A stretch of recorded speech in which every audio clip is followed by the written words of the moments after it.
And welcome once again to the George Mason Men's Basketball Coaches Show with head coach Tony Skinn. I'm your host, Bill Rowland, and Coach, introduce you here as still undefeated head coach Tony Skinn. And I'm going to do that until we can't say that anymore. Yeah. But a great week for you guys last week, picking up a couple of wins. We'll talk about those later on in the show. We'll talk about your upcoming game with Cornell on Wednesday, also your first road trip coming up as well with this team. And Malik Henry, the senior forward, is our guest tonight as well. We'll get to Malik here coming up. Very happy that he's come out to join us. So, 72-61 win over Monmouth in game one of your career. Finally, we talked about all summer long. You wanted to get that first one out of the way. It's out of the way. How does it feel? No, it feels great. It feels great just to just kind of see this thing be full circle from the time that I was hired to bringing in these guys, 13 basically new players and bringing it all together. November the 6th was in the locker room for, several months. And to see that just, come to fruition and these guys, going out there to perform the way they did, I was very, very pleased with their performance, but also just happy to get the monkey off my back for my first win. How did you end up celebrating that first win, whether it was that night, later on that week? There's, some coaches will say, I'll think about it later after the season. I mean, the first one's special. You must have done something. It is, but I'm one of those coaches. We celebrate and, we think back in March. Right now it's just about flipping the page because these games do come fast and they do take turns. And, it's a long season of, different highs and lows. And so we're just kind of focused on what's ahead of us. I haven't really had much time to, outside of me getting, soaked and dumped in water, I haven't had time to celebrate. I love the video of the guys coming in case people haven't seen it. Tony walked in the locker room and got a water shower from all the team and everything. Did the tie survive, or is that one no longer in the rotation? You know what? That's the beautiful thing about video editing. I know I looked happy, but I was actually pretty pissed off. That's one of my favorite it's one of my favorite suits. And I took it to the dry cleaners, and they told me that I could not give it to them until it was dry. And so it's technically still in my house, wrinkled. But it was worth it. It was worth it. I say, hopefully we can get that all taken care of. You don't want to ruin a favorite suit. We may need that, like in March for the Big Ten tournament or something. Absolutely. The suit will make it. He'll be fine. So let's talk about the game a little bit. I thought you guys did a fantastic job on Xander Rice, their lead guard, and King Rice, their head coach, his son. You guys gave him different looks, made things really difficult on him the whole night. Obviously, you got to win. You make it tough on him. But is that kind of what you had talked to the guys about? We need to make it hard on this guy, and here's how we're going to do it. And did they, get the assignment that you gave them correct? Absolutely. I would give them, given the fact that he just went to West Virginia and put, I believe, 31 points on West Virginia, I would give my guys an A+ on containing a guy that was, again, coming from Bucknell and was an all-league type of guy. He's a coach's son. We knew what to expect. And we just obviously did our jobs. It was, it wasn't just one guy. It was collectively. And right now I'm just really, really happy with the way we're defending, especially the two. We're top 10 in the country. We should be top 5, if you erase that second half of the Austin P game. But those guys definitely took heed to the assignment, and I was just happy with the way that they performed, especially defensively on a good player like Xander Rice. Now, you played, obviously, West Virginia in an exhibition game and then Monmouth to open up. Was that surprising that Monmouth went there and won that game? Or was that kind of like, I know West Virginia's missing one of their guys, but, we've seen some upsets in college basketball already in the first couple of weeks, so maybe not that big of a surprise when you've got a guy like Rice that can score like that. Yeah, they've got, obviously Rice and then the other guard, I forget his name, that can really shoot it. I think when you have one or two guys that can really hurt you, you're going to always have a chance.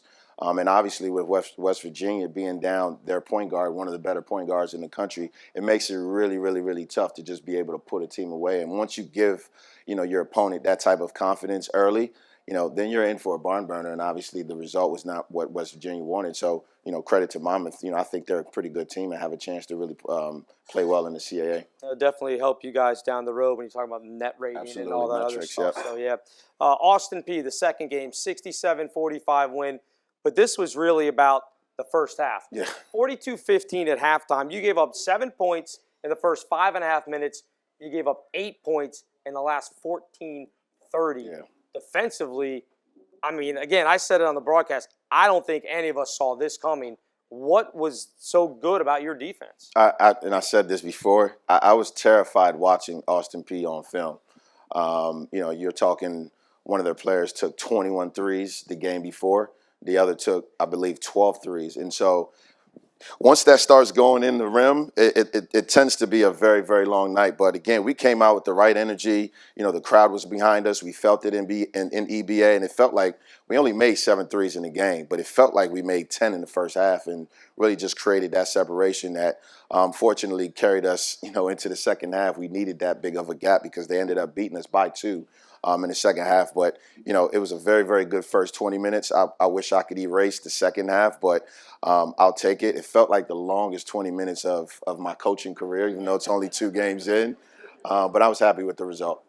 You guys win by 22. You only get 7 points combined from Darius Maddox and Ronald Polite to your starting backcourt. That speaks to the depth of this team, that you get 7 points from guys that you're probably expecting to get 10 to 12 a night, and you win by double digits. Easily by double digits. Yeah, with credit to those guys because, for one, as good as of players as they are, I believe Darius is 1 for 4. He didn't force anything.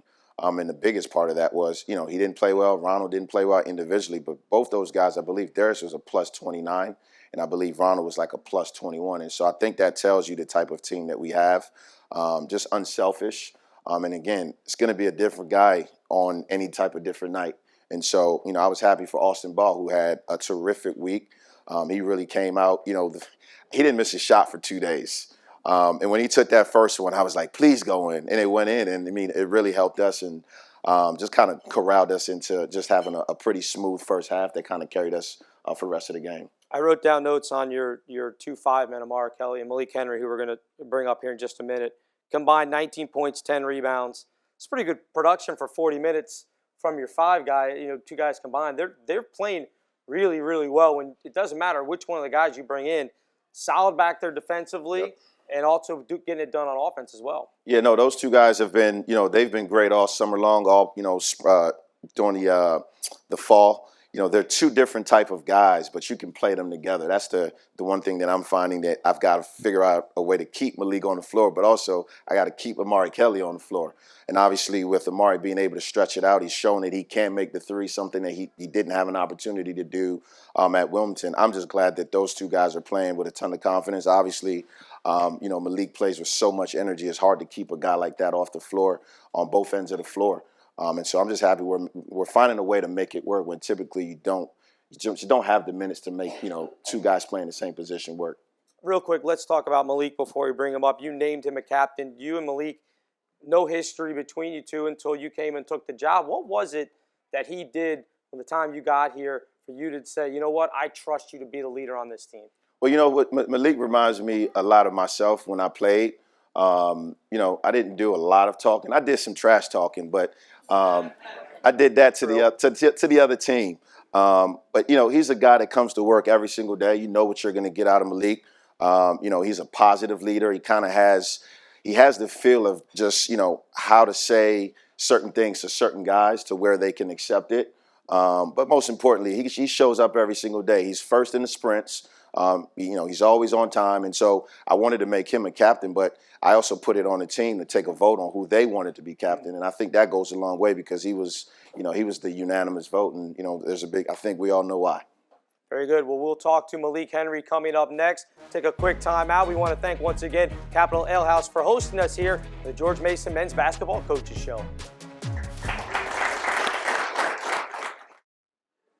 And welcome back to the George Mason Men's Basketball Coaches Show. I'm Bill Rowland. It's my pleasure to be joined now by one of the forwards on the team, Malik Henry. Malik, you guys are off to a fantastic start, 2-0 so far in the season.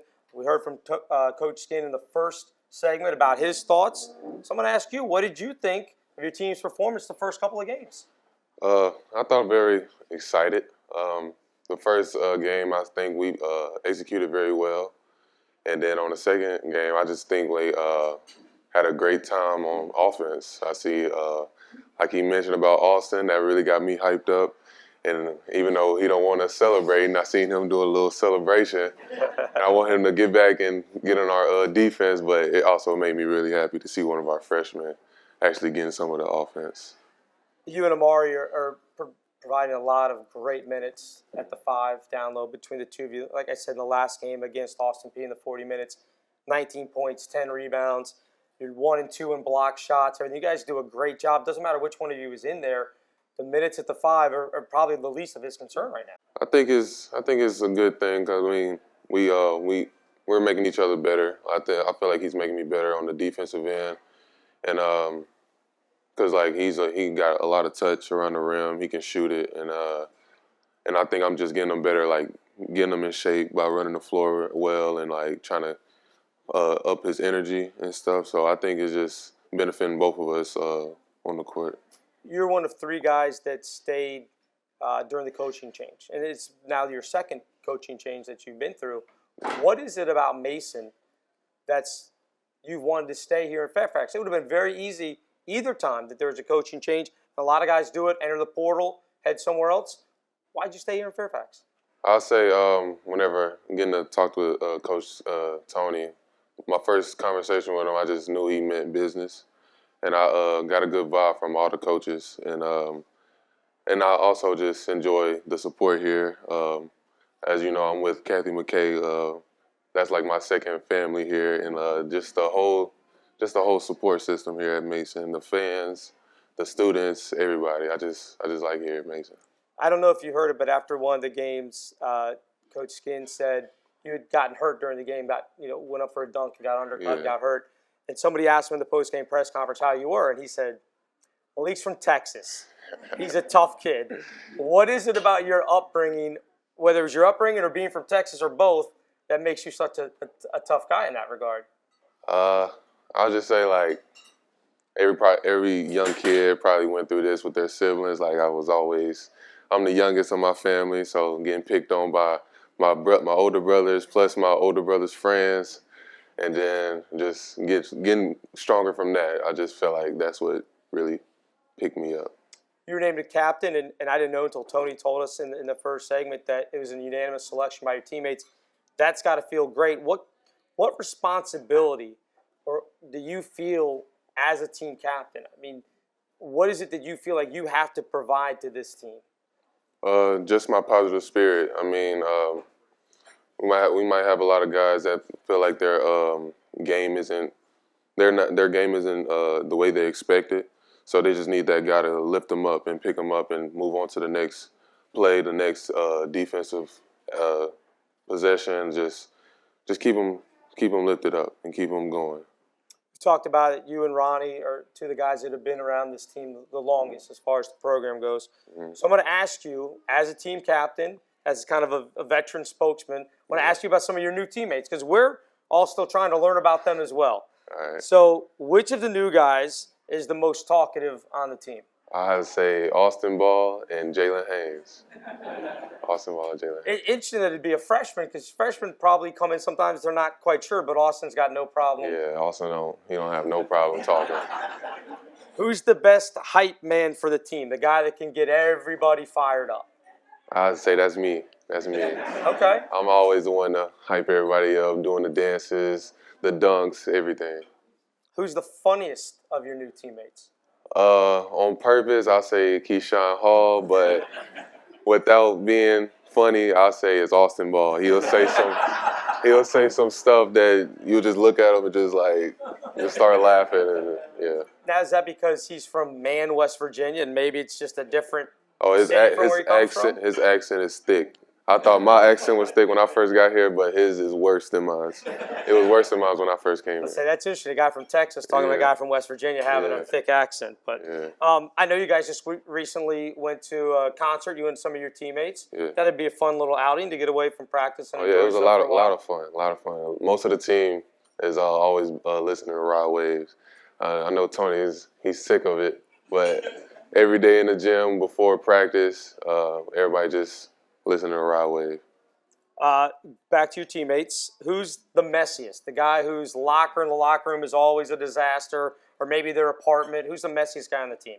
I also do by locker room because we all separated, but I'll say Jalen Haynes.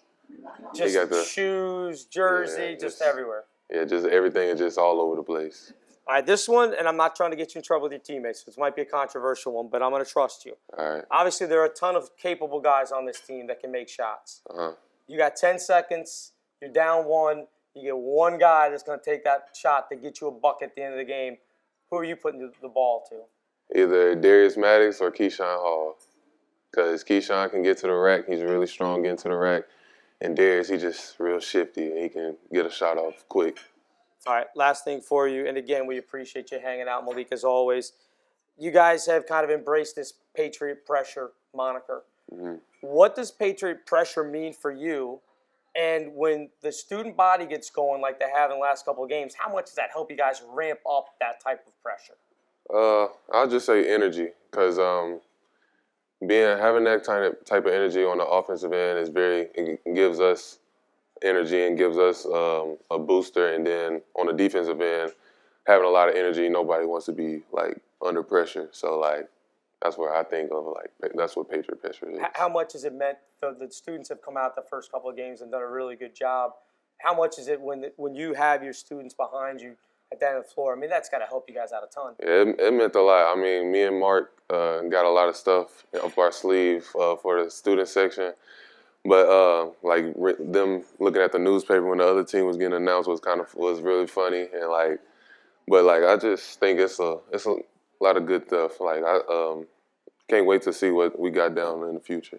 All right, very good, Malik. Thanks for stopping by. We appreciate it, and good luck coming up this week against Cornell on Wednesday, and also this weekend as we head on the first road trip. We'll come back and we'll get a preview of that with head coach Tony Skinn. This is the George Mason Men's Basketball Coaches Show, hosted by Capital Ale House in Fairfax.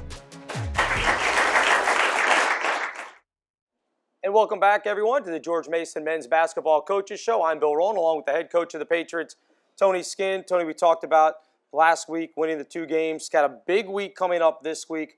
Cornell on Wednesday night, and then you guys go off to Jacksonville as part of your MTE tournament coming up, first road trip. But let's start with Cornell. Interesting team out of the Ivy League. They were picked 3rd in the Ivy, but they are one of the fastest teams playing as far as the pace goes in NCAA right now, Division I. Yeah, no, Cornell's a really, really good team. A team that, again, when you're able to space the floor with the shooters that they have and the pace that they play, it's a little bit difficult to watch film and get excited for the game as a coach as we try to prepare. But, they're 118th on KenPom, so from a metric standpoint, they're actually ranked higher than we are. They just beat, Fordham on their home floor, and at one point I think they were up by 28 points. And so this is a team that you're going to see playing 14 different guys, and so they're going to try to wear you down. And so as excited as I am for our guys to have another opportunity to get better, this is going to be a tough game on Wednesday. Yeah, they average close to 90 points a game right now. I think it's at 89.7. And watching them, they're going to pressure, they're going to press, they're going to try to jump passing lanes.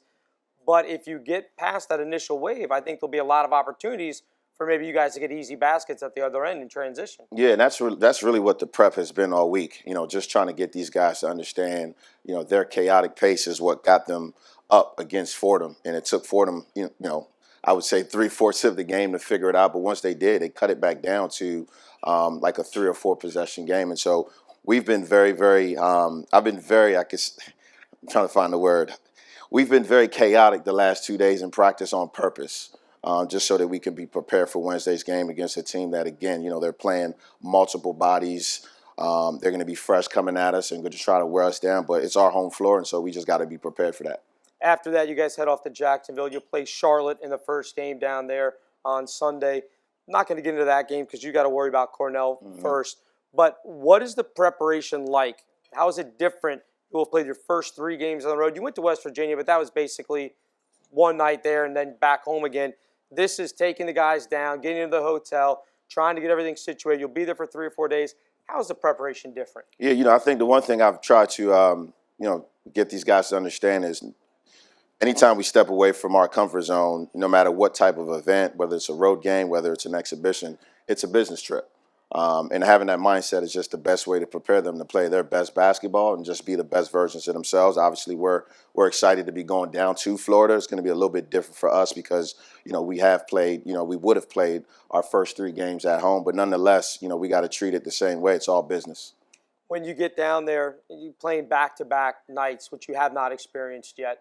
this season. I would think that you feel like your depth is going to help with that. Yeah, absolutely. That's the difference between, looking down the bench and only being able to play 6 or 7 guys. But as we've seen, we have that versatility and we have that change up when it comes to how many guys we can put in the game. And that's why I was just really happy with the way we jumped out on Austin Peay, because it allowed us to be able to just kind of stretch the bench a little bit more, to give these guys the opportunity to go and play. And, I was very, very happy with that opportunity and, the way that they performed. Talked to Malik about this as well, but the crowds were really good your first 2 home games. Now, as a coach, I don't know how much you actually hear it or if you're so dialed in to what's going on that you don't realize how loud the crowd was. But what was your impression of the crowd the first couple of games? Yeah, no, the support has been unbelievable. Again, I've been preaching this patriot pressure, and a lot of times I think people think that that's just the way that our guys are competing. It's a combination of both. It's the way that they're playing, as hard as they're playing, but it's also the atmosphere of the guys and the ladies and everybody that's in EBA giving us that support and making it so much more difficult for our opponents. And so far, it's been great. You guys are off to the 2-0 start, looking to get to 3-0. It's got to be good to look across at the other side, too. The women's basketball team, they're off to a 3-0 start as well. So pretty exciting times. Yeah, no, absolutely. I saw the result from William and Mary the other day, and I texted Coach, and, really happy for them. And that's what this thing is about, just trying to be the best version of ourselves as we can be. And I'm happy that they're 3-0. Hopefully by Wednesday we're 3-0. And hopefully maybe they'll be 4-0 because we've got the doubleheader coming up on Wednesday. Yeah. We want to invite everybody out to that. The women play 4 o'clock against ACC foe Pitt, and the men will take on Cornell. That game will tip off at 7:30 at Eagle Bank Arena. Tony, thank you for the time as always. Thanks to Malik Henry. Thanks to everybody who showed up here at the Capitol Ale House in Fairfax, Virginia. I'm Bill Rowland. This has been the George Mason Men's Basketball Coaches Show. There we go.